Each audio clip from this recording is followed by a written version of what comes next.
এ যেন এক জীবনভর ভালোবাসা, এক বিশ্বাস, এক সাহসিকতার করুণ সমাপ্তি।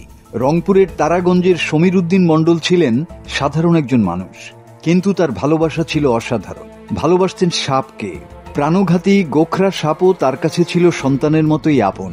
ছোটবেলা থেকেই সাপ ধরতেন, ঝাড়ফুঁক করতেন, লোকজন ভয় পেত, দূরে সরে যেত, কিন্তু সমীর উদ্দিন মণ্ডল ভয় পাননি।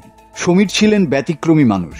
সাপ ছিল তার সন্তানের মতো। কেউ ভাবেনি সেই ভালোবাসারই একদিন এমন নির্মম পরিণতি হবে। গত 31 মে দুপুরে তিনি হাতে করে একটি জীবিত গোখরা সাপ নিয়ে হাজির হলেন তারাগঞ্জ উপজেলা স্বাস্থ্য কমপ্লেক্সে। সাপটি অসুস্থ ছিল। সমীর চেয়েছিলেন প্রাণীটা বাঁচুক, কিন্তু সেখানে চিকিৎসা সম্ভব নয় বলে পরদিন সকালে সমীর মণ্ডল সেই প্রিয় সাপটিকে বস্তা থেকে বের করছিলেন। কাউকে যেন দেখাতে চেয়েছিলেন। ঠিক সেই সময় আচমকা ছোবল মারে সাপটি। নিজের সন্তানের মতো যত্ন করা প্রাণী, তাকেই দিল মৃত্যুদণ্ড। জীবন বাঁচানোর শেষ চেষ্টা চালান পরিবারের লোকেরা। প্রথমে তারাগঞ্জে হাসপাতালে, তারপর রংপুর মেডিকেল কলেজ হাসপাতালে নেয়ার পথে সমীর মণ্ডল মারা যান।